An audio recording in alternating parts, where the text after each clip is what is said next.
Hello, everybody. Here's the second panel and the last one of the conference. And so let me introduce our last guest. This is, on my right side, is Professor David Abraham, who's a lawyer, but historian first. He studied history at the University of Chicago, and then law at the University of Pennsylvania. And my second guest is Klaus Offe, a very frequent guest in Poland and translated to Polish and, of course, to many other languages. He's a sociologist, political sociologist, studied in Frankfurt. So I don't know actually what generation of Frankfurter Schule you are. Second, fourth, I saw many. Doesn't matter, okay. Both our guests are, so to speak, transitologists. They touch the question of transformation in the age of globalization from different sides. So Klaus is analyzing the social institutions like a state, capitalism, and others. And Professor Abraham, I think your recent interest pertains to the topic of citizenship in the era of globalization. Am I correct? You see, I'm correct. My name is Slawomir Sierakowski. I'm going to host this panel. Klaus made me an offer that I couldn't refuse to host it. And we will do what I heard is that there is a variety of forms how the previous panels were arranged. We're going to do like this. So first kickoff remarks we're going to get from Professor Abraham. Then from Professor Offe, and then I will ask some questions, and then you will ask some questions. And the topic of our discussion is a little bit surprising to me, left-wing radicalism and the issue of solidarity. As the new one we have? You changed it. Okay. I'm not surprised that you changed it. I don't see any left-wing radicalism. Though, David, not though, but...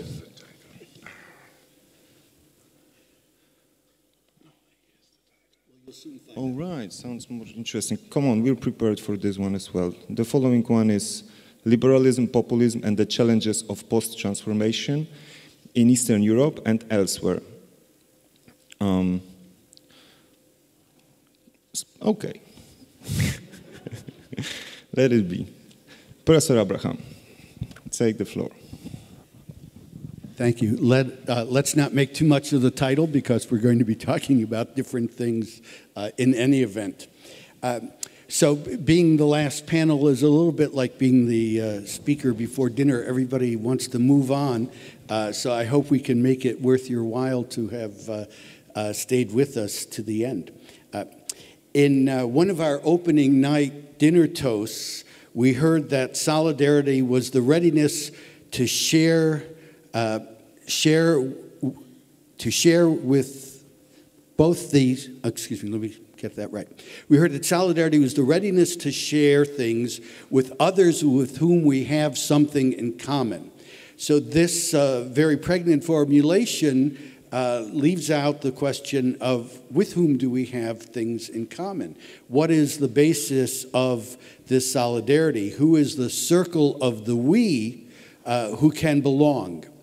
And we have seen in the last year or two the continuing and exacerbation of the crisis of the welfare state, which was described so acutely in the preceding panel by Mr. Leisegang and all the panelists, actually, describing the crisis of the hardware of the welfare state. The immigration crisis, or migration crisis, has highlighted for us some of the crisis of the software, of the apps of the welfare state, namely the definition of who is a member of the historic or civic community to which we owe this solidarity, with whom we are willing to share, whom we trust, whom we will tolerate. These are issues that make the hardware work more effectively or less effectively. So I want to use Angela Merkel over the last 8 or 10 months as an example of the reassessment of this circle of the we. It's a bit of a cliche already to claim that Merkel a year ago abandoned the Weberian ethic of responsibility, Verantwortungsethik, in favor of a more open ethic of ultimate ends, or Gesinnungsethik, and that in doing so, she unleashed what another German politician, Wolfgang Schäuble, said was the careless skier who caused an avalanche. We may remember it wasn't all that long ago that she was Time magazine's 2015 Chancellor of the World. People talked about her, the ongoing German commitment to coming to terms with the past, Vergangenheitsbewältigung, the Christian love of her parental home, the needs of the German labor market, all of which produced a kind of open sense of Wir schaffen das. Of course, as has been pointed out, it wasn't clear what the das was and what would be a measure of schaffen, and let alone who the wir in the end is going to be. In the months that have come since then, we've seen a shift to, on her part, and of that of the political class, to the ethic of responsibility, which acknowledges some international legal responsibility to help refugees, but considers first the impact on the receiving society of receiving 1 million strangers, the impact on the sending societies, on the transit countries, and the incentive effects on present and future refugees and migrants. These sorts of calculations are without doubt going to narrow the circle of the we and move us back from the kind of global justice concerns, which were at the center of liberal thinking over the last generation. I'll say a bit more about that momentarily. Back to a more historic conception of the we. And historic is one of the nicer ways to put it. So this concern has moved to the center, and I can't help but quote of all people here, Lawrence Summers, the former U.S. Treasury Secretary and one of the instantiations of globalism, who recently wrote in the Financial Times, and I quote, "The willingness of people to be intimidated by experts into supporting cosmopolitan outcomes appears exhausted. The basic responsibility of government is to maximize the welfare of citizens, not to pursue some abstract concept of the global good. People also want to feel that they are shaping their societies." Lawrence Summers. He concludes, "Intrusions into sovereignty exact a high cost. What is needed now is a responsible nationalism." So this is the view to which the political middle has moved. And on the right, of course, we've seen things much less appealing. So Frauke Petry, the head of the Alternative for Germany, just a few weeks ago to celebrate her election victories, thought that it was time to revalidate the word folkish, a word that had been driven into complete disrepute by Nazism, but which everyone knows carries a very ethno-nationalist conception of the people. We have seen the return of words that were long banished to the relative margins, like culture, as an obvious norm instead of as a conservative agenda. Mainstream culture is a kind of generous translation of like culture. Zusammengehörigkeitsgefühl, a concept, the feeling of belonging together, a concept which Weber developed in a highly constructivist conception of who the we are, very way beyond Benedict Anderson, a very constructivist notion. But as we heard in the last panel, Mitterrand said that kind of nationalism produces war, and both Durkheim and Weber, of course, as they obsessed with concerns about solidarity, were also deeply in the pre-war moment. But the global justice concerns of the last generation were so broad that even John Rawls, who was quoted so favorably the other night, The next generation of Rawlsians, his students, dissociated themselves from his book, The Law of Peoples, which was a very sovereigntist, left liberal sovereigntist perspective, and called for a more overtly global justice perspective. Liberal thinkers were unable to answer the question, if one person is born in San Diego, California, and someone 10 miles away in Tijuana, Mexico, what liberal justification can there possibly be for prohibiting the latter from trying to enjoy the benefits of the former? And the liberal left was unable to provide an answer to that. And the development, which I think in some ways began already with Willy Brandt's North-South concerns, developed further. The notion that the nation state was both the integument, the framework, and the machine for delivering social justice receded. And it's now coming back, and it's coming back with a vengeance. There were some alternatives. Some of us will remember Jacques Delors and a kind of Christian human rights-y social justice conception, at least for the EU, but that didn't get anywhere. And instead, the model that the EU, at least before 1990, in some respects afterwards as well, built on for its definitions of who belongs, was a kind of broad, diluted version of Habermasian Verfassungspatriotismus. Civic nationalism, loyalty to both the substance of the Constitution and the methodology of rational debate, representation, etc. A bit formalistic and proceduralistic, but nonetheless it enjoyed leading, if not hegemonic, status, at least in liberal and left circles. Alternatives which had been in the air earlier, for example, the serious German Catholic legal thinker Ernst Wolfgang Bockenförde, who talked about homogeneity, were kind of brushed aside, or Bockenförde claimed that they were verdrängt because people did not want to confront the need for some kind of homogeneity in society to help create the identities that would allow people to share material goods with each other, to trust each other, to go beyond the civil rights of toleration, but to actually pay for the social rights enjoyed by others. Now, it's obviously true that lots of things are involved.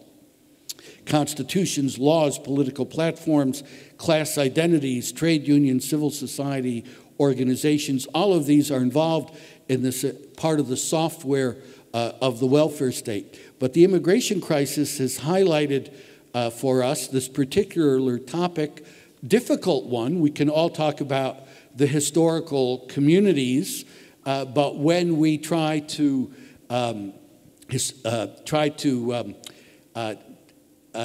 take apart what that means, we come across conceptions that make us, as liberals, less comfortable, namely pre-political things like ethnicity, like culture, like intense shared experiences which have slowly dissipated from society, like the levée en masse, like the mass industrial workplace, which was itself a kind of melting pot.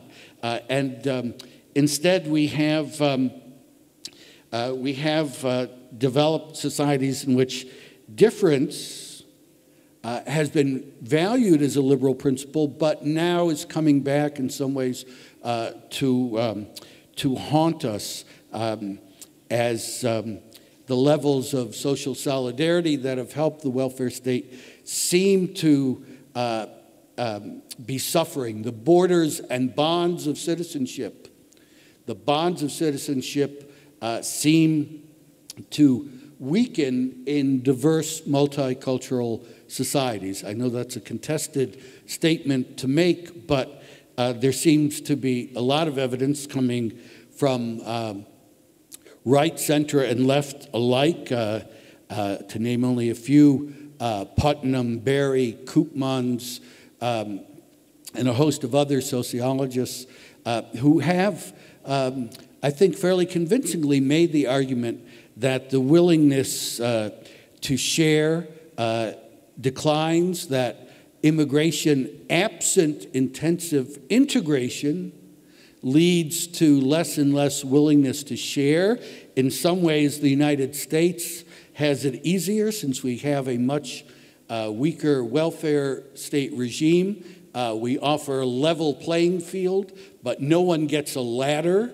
So the level playing field is an easier one in which to tolerate difference, immigration, lower levels of social solidarity. But the European experience demanding more sharing is one more vulnerable to these developments. So far, we have seen mostly the populist hostility based on a kind of ethnic privilege that people in titular nations are unwilling to surrender. But I think this other aspect that the immigration crisis has highlighted is one that we need to take seriously if we are to combat the kind of hunkering down and disaggregation of the social solidarity that the welfare state both lived from and helped to reinforce, that the liberal left's attitude toward integration and immigration and integration needs some revision. And I'll stop my introductory remarks there, and we'll come back, talk about it some more. Okay. We have deliberately not coordinated our introductory remarks, but it turns out that I plan to start, and I will start with exactly the same question.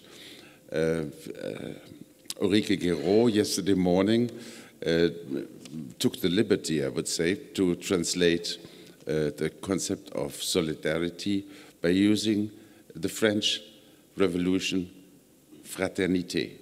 Fraternity, of course, is a normative mandate to share with whom? With, and that is the metaphor, with the members of your own family, your brothers and maybe sisters. Fraternity, and the nation is an analogy to the family. Both of these institutions are the only ones that are interminable, lasting forever by intention, right? So the nation and the family provide the apparent model for the community of those who are committed to sharing among them. That is rather worthless as a model, because we live in societies, in modern societies, where collectivities are not given. They are open, they need definition, and they are contested. Whom are we supposed to share with? In our type of societies, we have an entire portfolio of identities or reference groups that we may want or may refuse to share with. Membership is optional, and with the reference unit that we choose to rely upon and to follow, change the interests that we pursue. We are, in a way, all multiple personalities. Each of us consists at least of the four persons that Robert Reich once distinguished, namely we are workers, we are consumers, we are savers or investors, and we are citizens. And depending on what reference unit we choose for the moment, our interests are very different, can be very different, and there is no clear hierarchy of what comes first and what is less important. We can also say we belong to a certain generation or age cohort. We are parents or not parents. We are fans of Borussia Dortmund and many other identities to choose from and to practice solidarity for. And this uncertainty of collectivities, of relevant collectivities, is something that causes confusion and often panic, and I come back to that. Before that, I want to say something about the liberal model of the individual. The liberal model of the individual is self-responsibility. Everything I become or became and are likely to become in the future is due to my own effort and my own strengths or weakness, and I have to be responsible, and I will be held responsible for myself. This is a model that is profoundly obsolete. Let me give you an example for illustration. There's a famous book, Ayelet Shachar, with the title, The Birthright Lottery. What is the strongest predictor for a person's lifetime income? What is the strongest predictor for a person's lifetime income? The answer is his or her place of birth. That is a variable in human existence that no one can be held responsible for, right? Obviously not. And similarly, the concept of well-being or welfare has been rightly de-individualized. It used to be the case that the welfare of a person is considered a dependent variable of his or her income. Not so. Many aspects of our welfare are created by conditions that we have not been responsible for, such as social security, or civic security, or the infrastructure. And the tendency or the habit or the misleading practice of measuring persons' welfare in terms of their income needs to be overcome. It is our well-being is at a minimum co-produced by many conditions that we have not created but are benefit from, such as the welfare state. So, given this portfolio of identities and reference units, there is a dominant quest for certainty. Who are we? The title of the last book, I think, of Sam Huntington. The most primitive, the most elementary answer to that, the smallest common denominator that has become so prominent in today's politics and movements is our ethnic belonging. This is the fallback position when we are not certain. This is also something that Ralph Dahrendorf pointed out in a recent, in one of his last articles, that the disorganization of identities leads to the only apparently certain fallback position, namely ethnic identity, which, however, which fuels today's rightist populist movements and politics. And this rightist populist movements and identity politics is highly exclusivist. Solidarity is practiced among the Volksgenossen, the people who belong to the same ethnic identity and is denied to everyone else. The problem is, what is the right collectivity? And one tentative answer that I want to briefly discuss here is that we forget about, as Ulrike Gero actually proposed to do, forget about traditional identities and answer the question in a quasi-functionalist way. The reference community that we owe sharing and solidarity to is all those who depend on us and on whom we depend.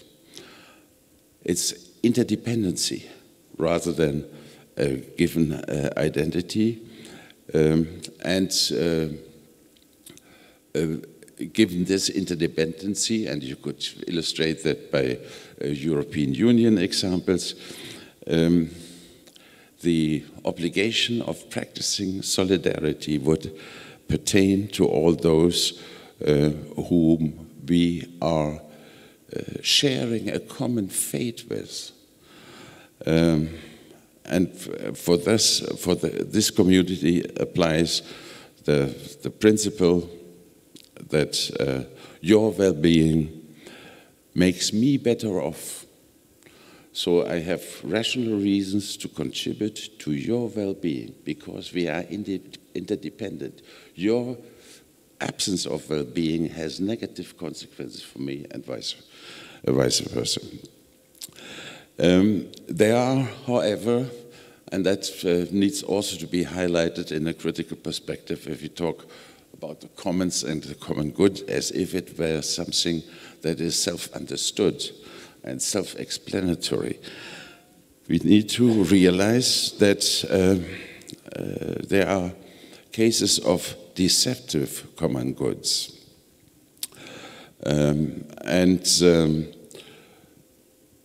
or asymmetrical common goods. The euro is a common good, however, for some much better than for others. It saves on transaction costs in international trade. However, some are free to practice export surpluses of 8.5% of GDP, as this happens to be the case in Germany. And some suffer because their hands are tied, they cannot determine their own interest rates, and they cannot determine their own exchange rates. The monetary regime is a collective good, a common good, but it benefits some much more than others. And for some, for instance, Greece, the benefits are quite debatable. So the same with cultural heritage that was mentioned yesterday. It can be, if that means opera houses, it serves a particular subset of the constituency rather than everyone in the same way. It is comparable, the collective goods, asymmetrical collective goods or common goods are comparable to a lunch buffet with vegetarian food only. It serves all have access, but the meat eaters are obviously not served as well as the others. Let us look at the example of Social Security. Today, and taking together the 2 points that I've made so far, Social Security used to be a project and an accomplishment of social democratic welfare states. What has been a continuous theme in our debates is the slow, or in some cases not so slow, breakdown or disappearance of social democracy. And I think the rightist populist definition of with whom we need to share and whom we do owe nothing has to do with the evaporation of social democracy. And there's a simple substitution mechanism going on. What used to be accomplished through social democratic controlled, including in a very broad sense, including Christian democratic welfare states, is now, according to the principles and the propaganda and the proposals of the populist right, to be accomplished not through state power, but through state borders.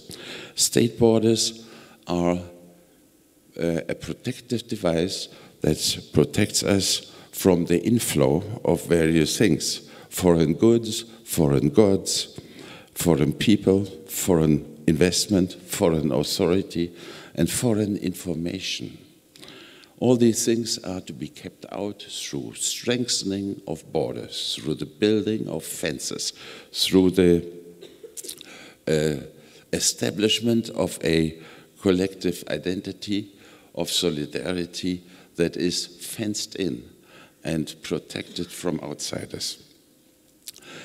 However, this is an ideology or a deceptive narrative about reality that is facing its hour of truth, its moment of truth.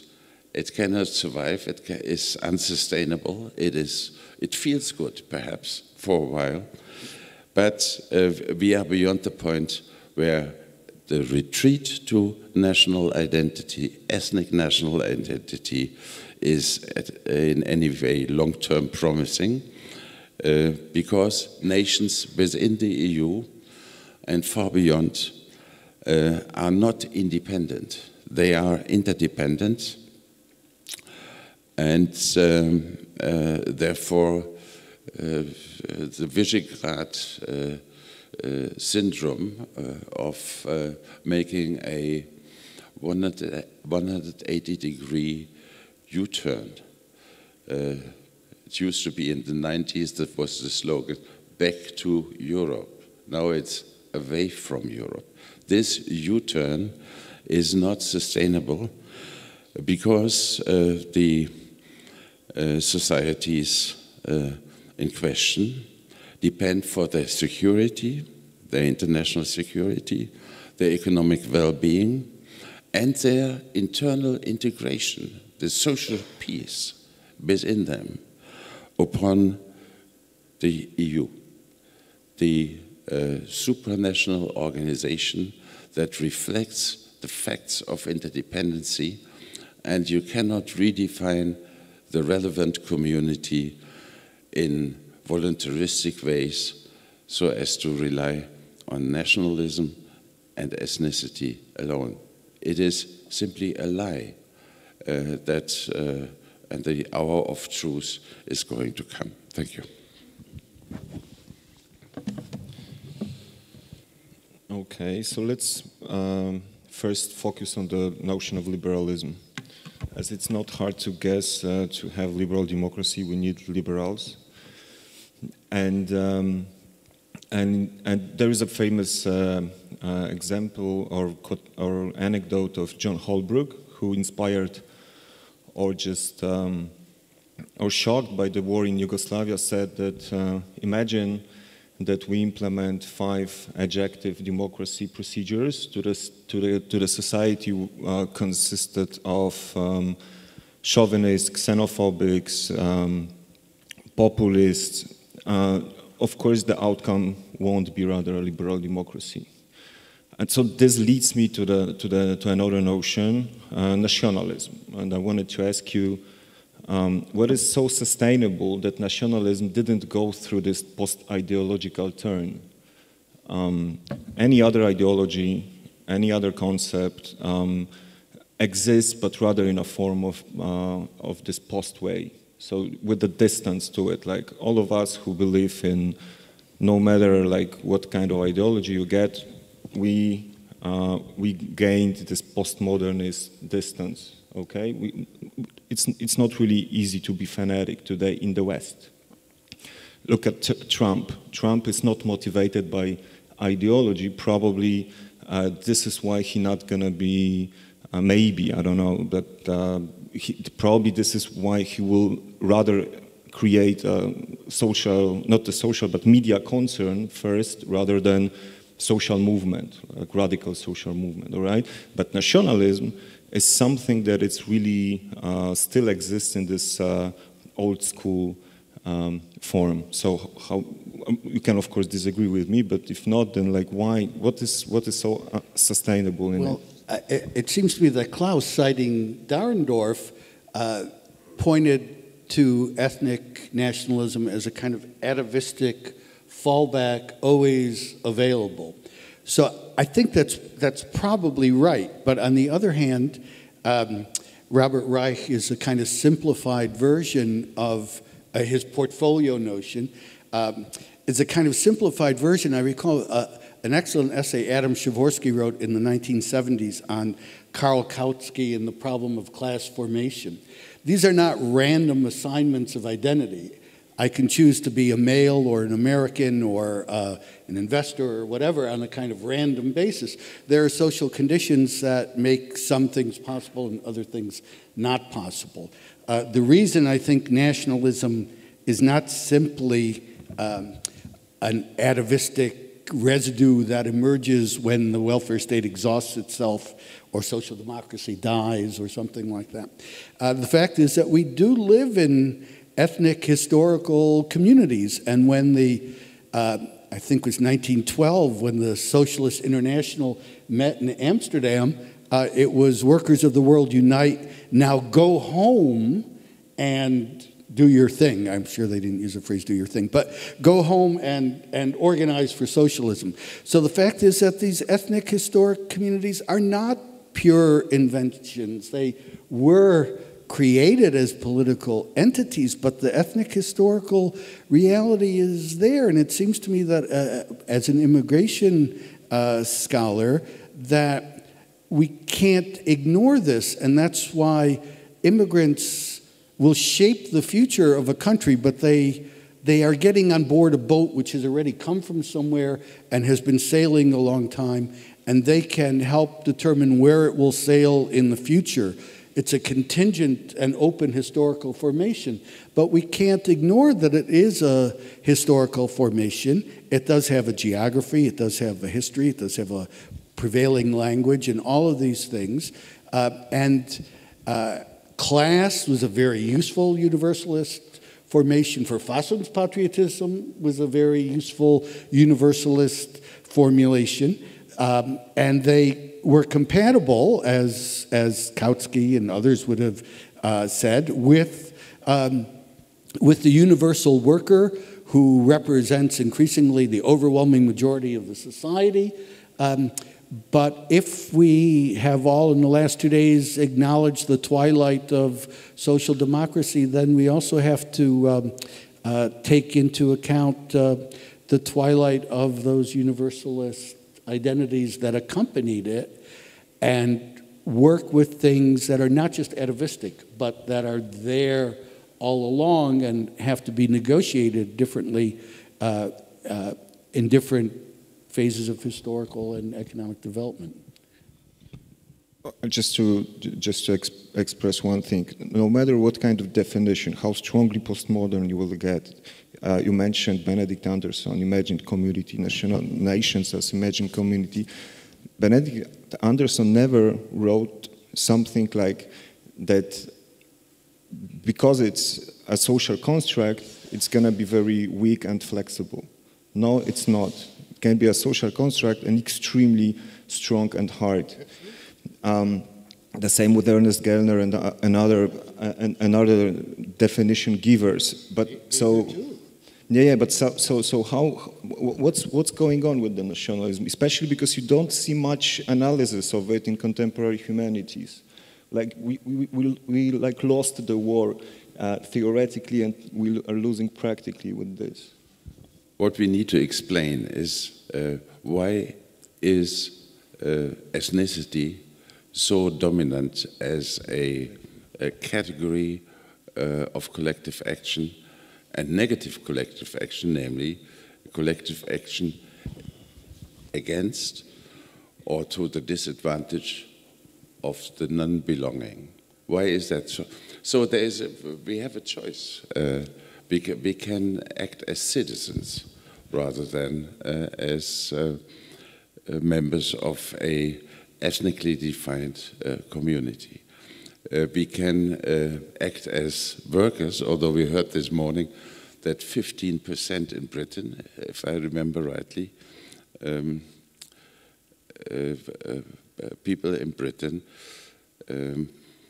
count themselves as members of the working class. So there is a deep confusion and often a panic about what we mean by we.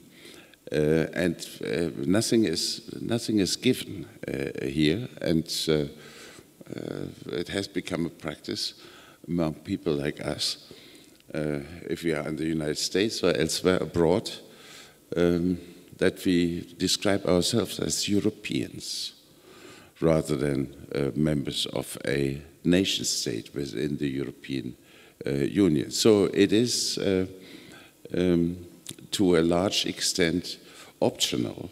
Of course, there are strong interests connected with one or the other of these self-descriptions of the relevant communities and references for solidarity, but they are not fixed. And also, if you speak of, David, of immigration in the life history of an immigrant is a transient phenomenon. At latest, his or her grandchildren are no longer recognizable in most cases as immigrants, as having, as the German terminology and the Austrian terminology, as a migration background, right? So it's entirely arbitrary that in Germany the official statistics counts as a person having a migration background. Everyone born after 1950 with one parent not being born in Germany, right? And that makes 20% of the resident population. If you take 1910 as a cutoff point for that statistic, you would easily arrive at 60%. So it is a transitory phenomenon to be a migrant in the longitudinal perspective. And what we need to explain again is why this category, this dangerous, exclusivist and conflictual category has become so dominant, and what we can do against this becoming ever more dominant. Okay, so actually nationalism for us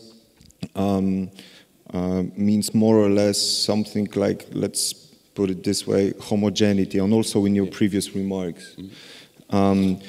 I had a, like, it leads me, or like, it reminds me the talk with Michael Walzer that I had a few days ago, and I asked him if Trump is the first far-right European politician in American politics. He is anti-immigrant, he's pro-Russian, and there are many other features that makes Trump like similar or like in the same range with Front National and other populist, right-wing populist parties. And even Ulrike Geru, if she gave this definition of solidarity as a fraternity, actually it sounds also like pretty ethnic homogenic. And there is, you mentioned also some founding fathers like Durkheim, Weber. There is like founding, maybe uncle, not a father, Georg Simmel, who gave a definition, like a different definition of solidarity, or or like I would give a different. Solidarity for me means, and not only for me, for many other people, trust. And Zimmer said that trust is something like both, something more and less than knowledge. You can also say that it's something more or less than certainty. With losing homogeneity, we're losing certainty. What is common for America and for Europe, and this is why Walzer opposed this putting Trump or Europeanizing Trump. He said that it's not necessarily nationalism or European nationalism that Trump is doing in America is a problem that Americans, white working class, is losing this question of certainty, losing this certainty about being at home, being at their own place. So, and you have also many theories that are explaining the dismantle of welfare state by losing homogeneity. You don't want to pay taxes for someone that it's not like you, that it's not the same as you. So maybe nationalism is much more sociobiological question than we thought before. And maybe we're like, I don't know, maybe we're going, or maybe we should like, unfortunately, recall this social biological paradigm to humanities that we like forgot like many years ago. Well, crises lead people to want to sharpen the line between inside and outside. No artist or mathematician has ever described an inside that didn't have an outside. There's always a reference to outside. And crisis leads us to push more people outside. Despite being an immigration country, the United States certainly has a cyclical record of anti-immigrant sentiment. But I wouldn't put the emphasis here so much on immigration as on integration. So at a time when Sicilians, Poles, Irish came massively to the United States, when the Turkish Gastarbeiter came to Germany, we put them in mines, we put them in steel mills, and the process of integration took place around the labor movement, took place around the homogenizing process, which could take peasants and turn them into Frenchmen, into citizens, into Americans. Today, that's much more difficult. Angela Merkel initially had the support of the Arbeitgeberverbände in Germany, who thought that the demographic and labor market problems would be solved. And then they realized that these are mostly uprooted peasants who can't solve that problem anymore. So there are differences. In the case of Germany, the question comes up: should we waive the minimum wage? Should we create 100,000 subpar jobs? In the United States, the market, quote unquote, the market resolves those things itself. So there's. But maybe we made a mistake thinking that when in 70s many immigrants came to Germany, or when at the end of, or at the turn from 19th to 20th century, many immigrants came to America, they joined the same society. Maybe it was a segmentary society, few societies. Like Brexit began when immigrants came and didn't create enclaves like Pakistanis or Indians used to do. Poles came and they are everywhere. They don't need to be drunk, they don't need to swear, they are just close. For someone who is like 60 years old, Englishman from a town, it's unbelievable not to speak English. So maybe it is really like a question of homogeneity. Maybe we made the mistake thinking that something like an immigrant society existed before. Well, e pluribus unum has always been a challenge, and how to effectuate it is the challenge of liberal politics. So we used to rely on certain categories like public and private to do some of that work. One of the reason I mentioned the whole global justice issue is that it accompanied a generation of multiculturalism, which took apart that public-private distinction. So you would be Muslim or Jewish not only at home, but also in your public presentation. You would demand of the school system that it not serve pork in the school lunches. All of these challenges, which came under a different concept of liberalism, make the E Pluribus Unum more difficult project. I don't want to go as far as what you're suggesting Walser suggested, which for him would be a retreat as well from his prior positions on the irreducibility of biological homogeneity. Okay. Let me propose something risky, perhaps. How can we overcome, again, the question these dangerous, destructive movements based on ethnic identity? And one answer is by building the right institutions. Let me use an example from a former student who says the nation state is all important for the willingness of people to pay taxes. We are quite willing in Germany to subsidize through our taxes or higher prices Bavarian dairy farmers, because we know them. They are part of our community. We have visited them. But as it comes to subsidizing through our taxes Spanish olive growers, the willingness to share or the sense of solidarity is much reduced. That is, as an empirical fact, that is right. However, if we, as a thought experiment, think about an institutional change at the level of the European Union, think we have a European finance minister who has a budget that has been approved by the European Parliament, and the European finance minister has legitimate taxing powers.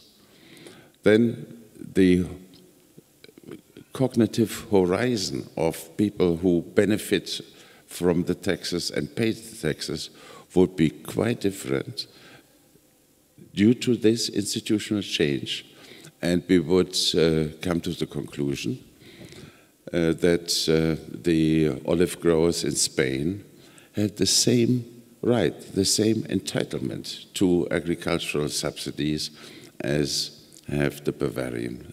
So it all depends upon the institutional setup rather than the history and the ingrained Zusammengehörigkeitsgefühl, the sense of fellowship and belonging together that you refer to. So this is flexible, and the reference unit that we are interested in here can also extend beyond the European Union. I mean, if we understand that our habits of eating and buying clothes has giant, long-distance causal effects upon, I mean, if we look at the consumption of cotton materials, 60 pieces per year in America per person, right? 60 pieces of, that has consequences for the erosion in Uzbekistan. Terrible consequences, and for climate change and all kinds of our consumption habits have long-term, if we had institutions that could regulate the intake of raw materials in our lifestyle, then we would realize that such a long-term long-term, long-range causation exists, and we need to do something. What goes on in Indonesia with palm oil, or in Latin America with soy and maize production, is all dependent upon our style of consumption. The absence of institutions that regulate our consumption in view of the long-term, long-distance allows us to ignore this, allows us to fail our arguably existent duties of solidarity vis-à-vis the people affected by our negative externalities. So it's all a matter of building institutions rather than traditional identities. It's also a matter of obtaining democratic legitimacy for those institutions, and that has proven to be a rather significant problem. Okay, so my last question would be, I would like to refer to economy at least once. I had also an impression that Michael Walzer is a little bit disappointed with the left and like shifting slowly, but still to more centrist positions. It associates me with the two schools of explanation of populism in Poland. Like we used to have, on the left side, we used to think that the rise of populism comes from the cost of neoliberal policy. On the more in the center, like people like Adam Michnik used to explain right-wing populism or the genealogy of Jarosław Kaczyński party by the certain amount of Poles that are just nationalists, and it's like a genetic nationalism. And people like Walzer, but not only him, I think are less convinced that the structural reason is just economy. But if so, then even if someone like Trump or Front National, so because like West is 2 steps from the real collapse, even if it's not going to happen, then those structural reasons will stay with us. I don't see much change in it. I don't see much change in rising inequalities and all those things that we know perfectly well from years, and the West still doesn't do it. And one last thing is. Something that used to be not maybe forget, but even didn't appear in the analysis of book by Thomas Piketty is that the only moment when inequalities decreased were big catastrophes. Big catastrophes and strong labor movements. Rather hyperinflation after catastrophes than social movements or working movements. I'm sorry. I would love to be that conversely, but it's rather not. So how strong are by like 2016? What's your belief that it's really economy that explains the rise of right-wing populism now in the West? Okay, there's a big debate whether it is the residue of culture wars or whether this is fueled by economic precariousness and the consequences of globalization. And are the right-wing populist globalization losers? The evidence that I have seen over the last year is negative. It is a mix of culture wars and precariousness and losing in the process of globalization. And it's a complex causation, but you can also say it is the consequence of the disappearance of a welfare state and the forces that promote and defend the welfare state, namely social democracy. It is an open question, and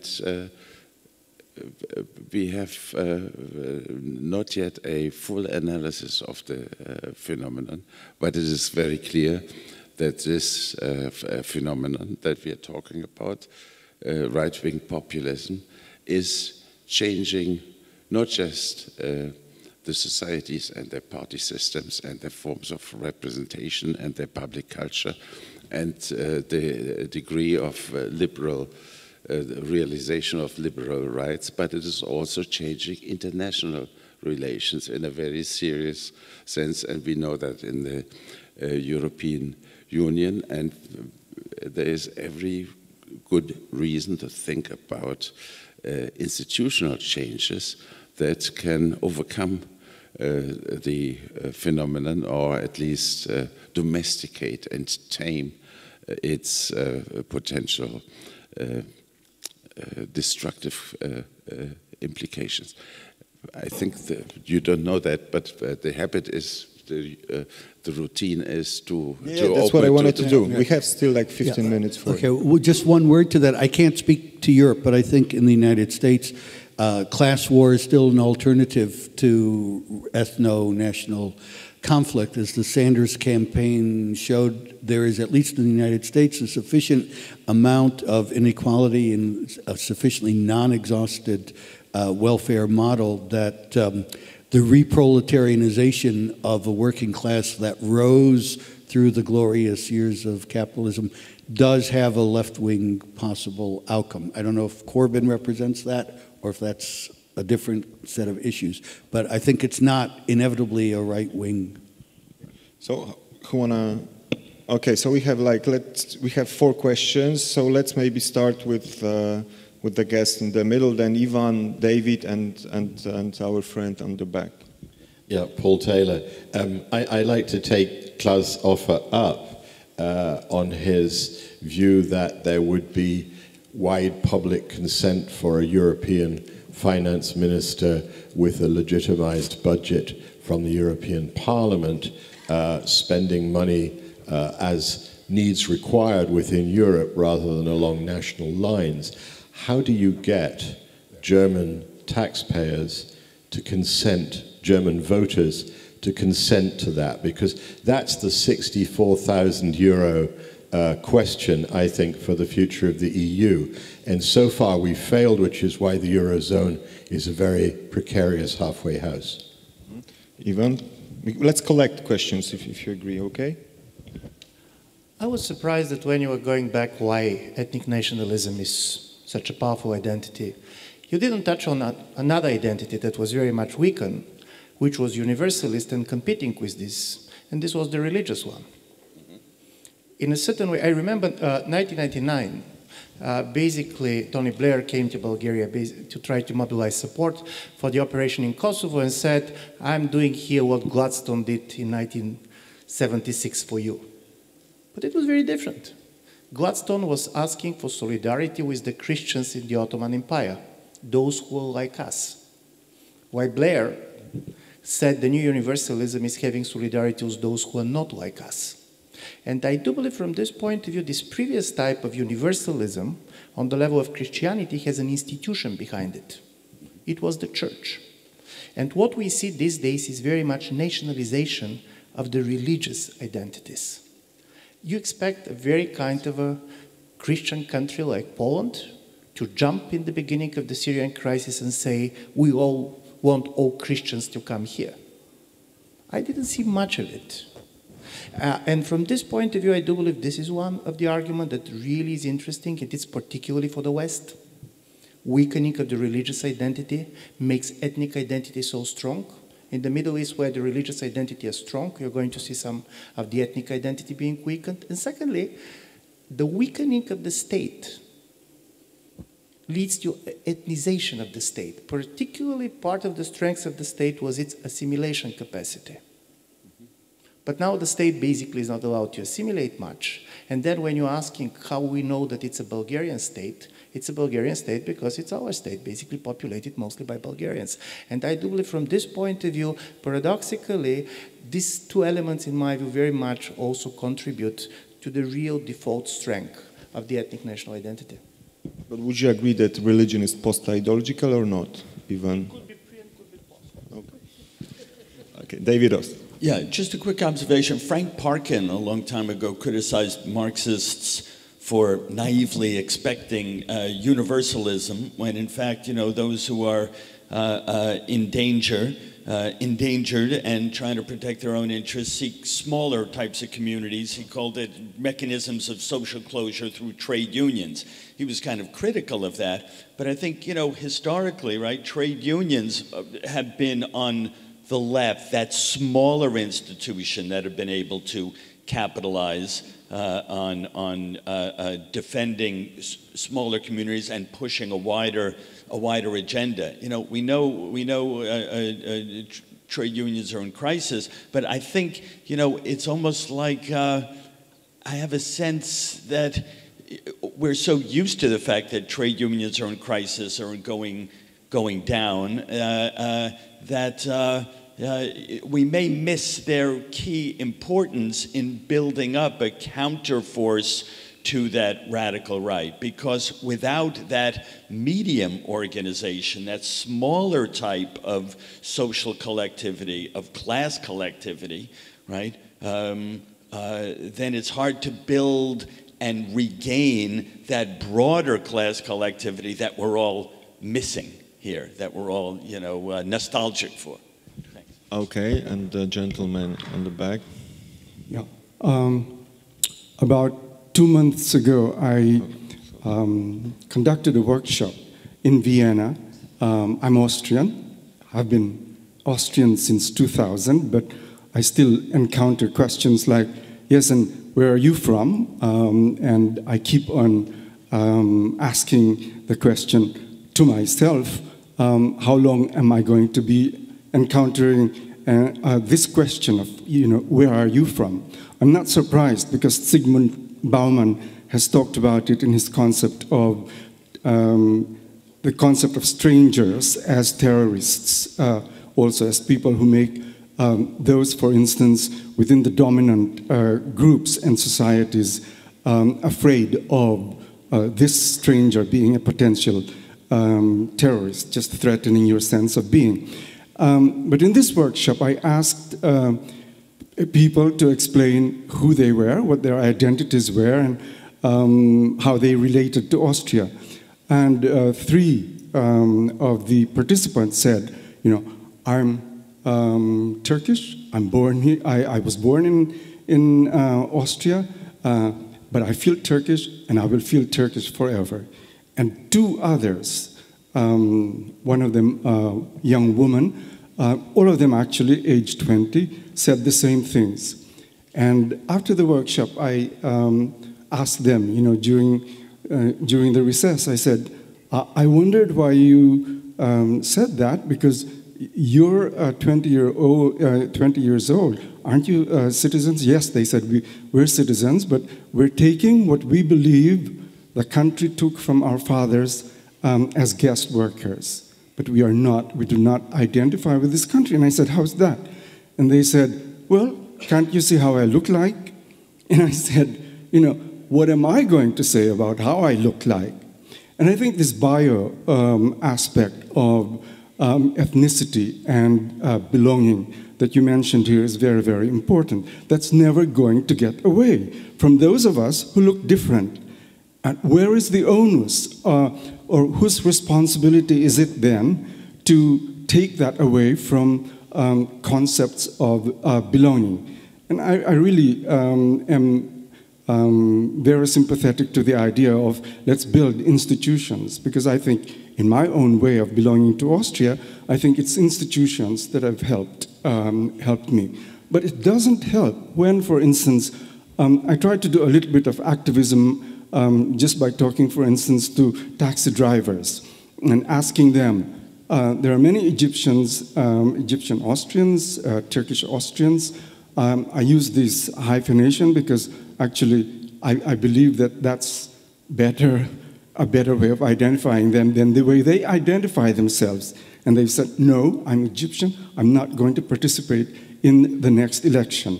I'm trying to try to mobilize people to participate in the next election. And a lot of these people will say, no, I'm not. Not even Filipino communities, for instance. They said, no, we voted for this crazy guy, Duterte, in the Philippines.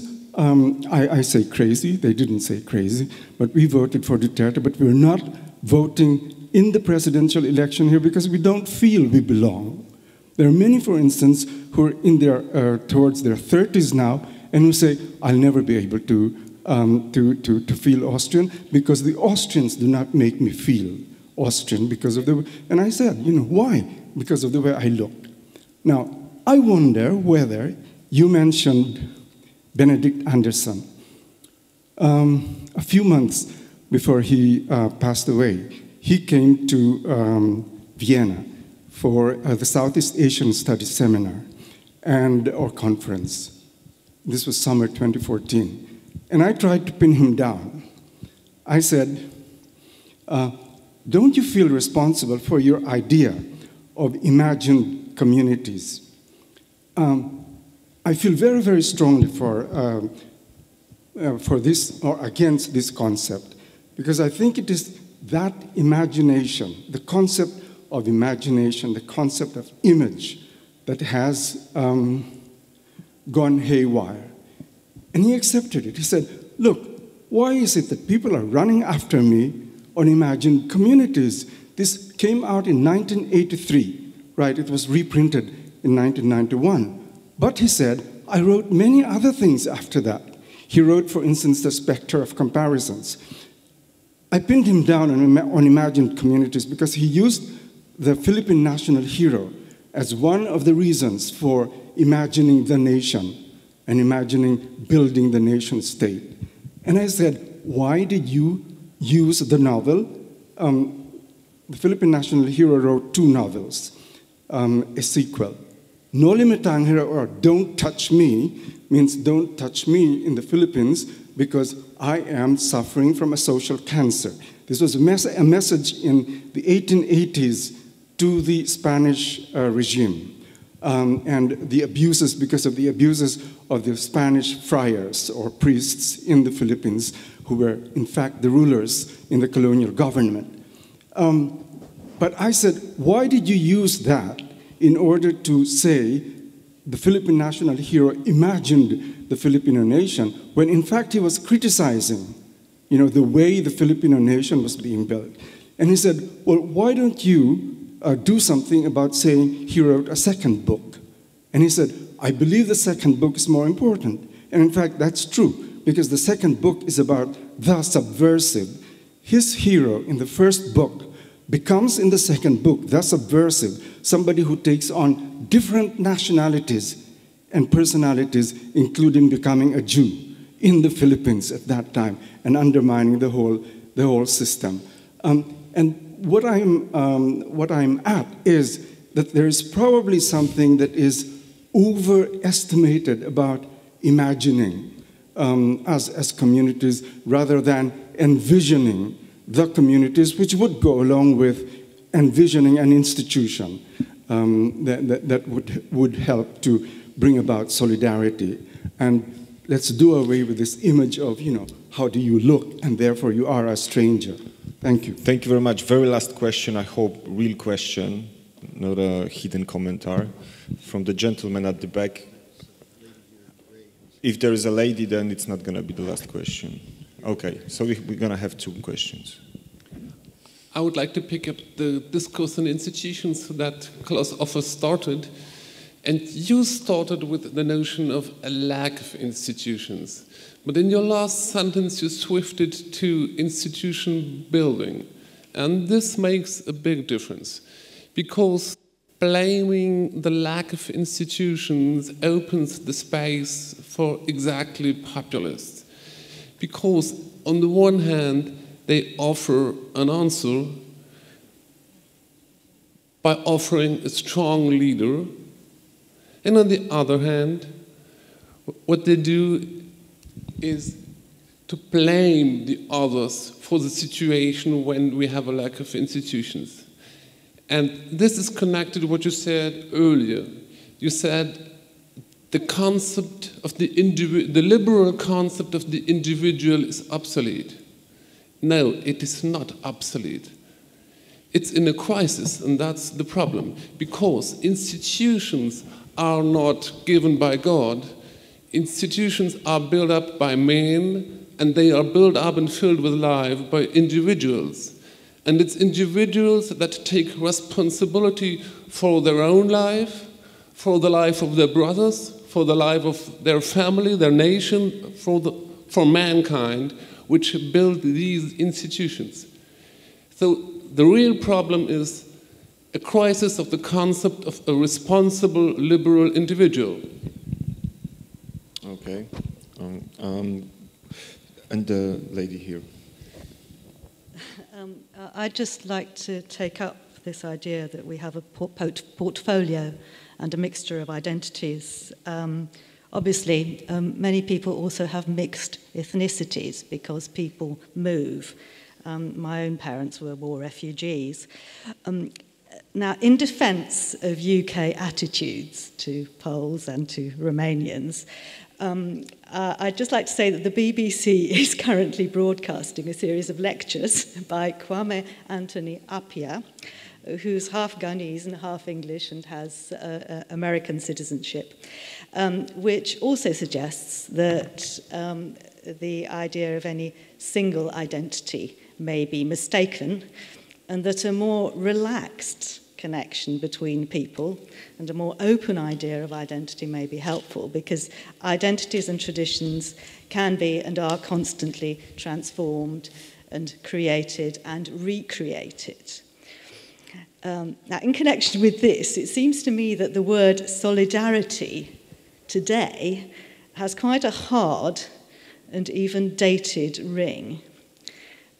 Solidarity was and is born of rage and of resistance.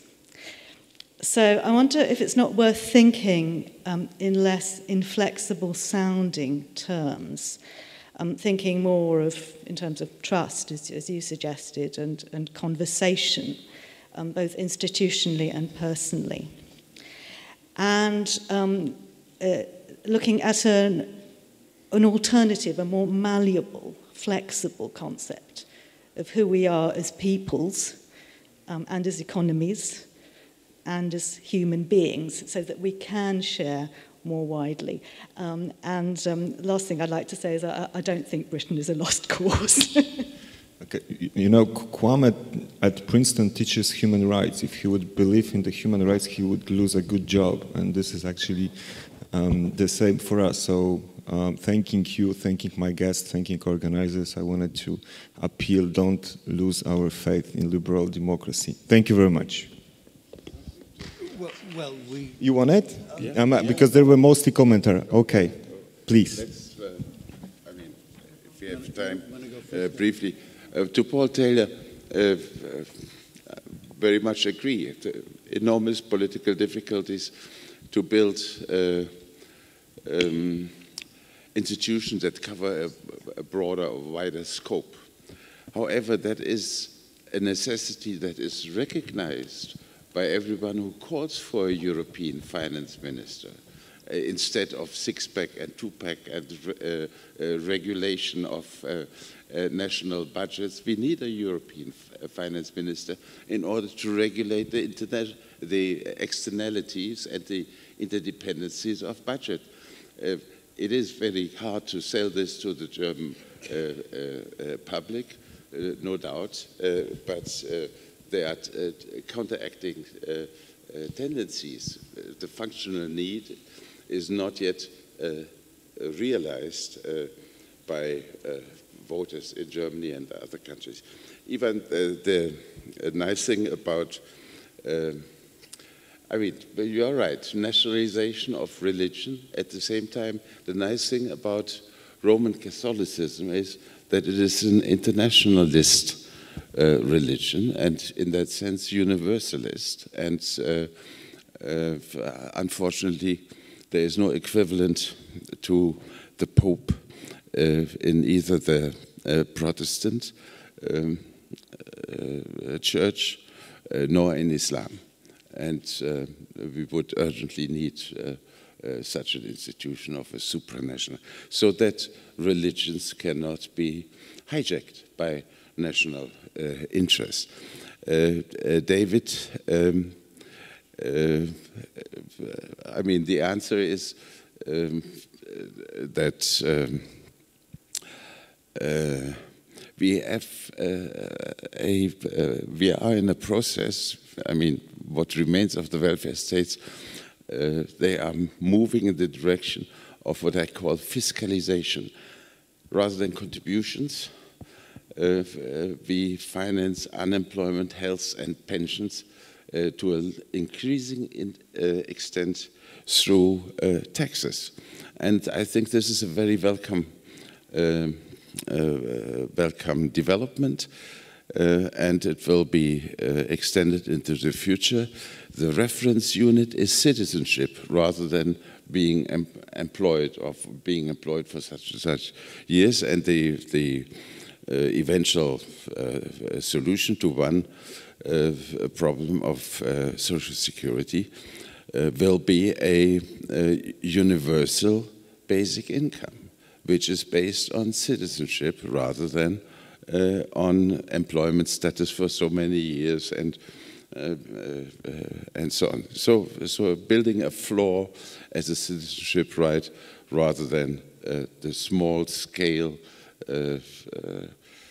logic of social security funds. I found it very interesting what you said about Austria and the experience of non-Austrian born people there. We know that national identities are strengthened among migrants who see themselves as losers or as being rejected. A Turkish friend of mine who was recently visiting in Vienna told me that the number of people who have the traditional women who have the traditional dress in the Turkish neighborhoods of Vienna are much greater than anything you see in Vienna, in Istanbul, for that matter. So this is not surprising that we find these strengthening of identities among the losers in the migrant community. You find also the opposite, namely the denial of the background and up to the change of names so that you're not identifiable as a migrant. So both these opposite tendencies can be observed and are quite familiar. And then finally, I want to say something about institutions. Your point on your doubts about institution building. Institutions have a cognitive dimension. They widen your horizon. They make you realize that there are other participants in the game that institutions organize. And if you, I mean, the example is, of course, in Prussia in 1842, you had welfare only at the place where you come from, where you are born. You have to go back, if you depend on welfare, you have to go back to the place where you are born.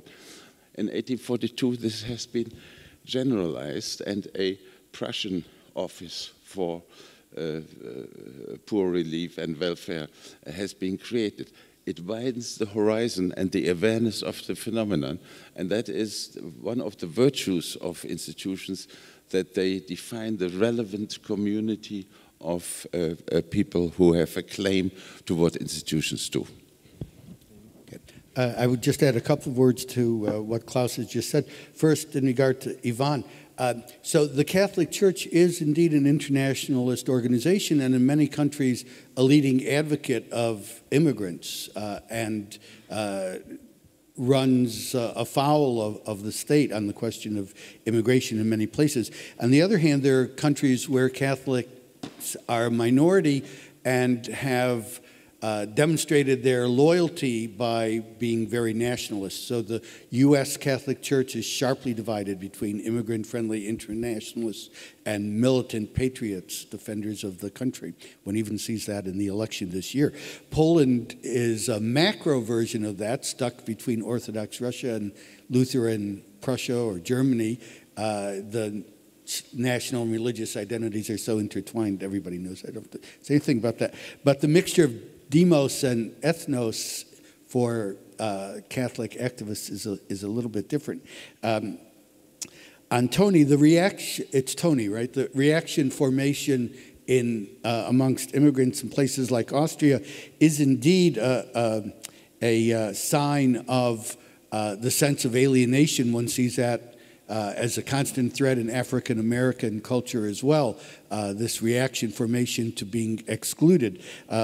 On the other hand, having watched German, not so much Austrian, but German television over the years, I would keep my eye on the advertising to see if there is a slow television advertising to see if there's a slow transition from nationality to ethnicity. It may be that Austria is incapable of multi-ethnic, ironically, that Austria would be incapable of multi-ethnic identity.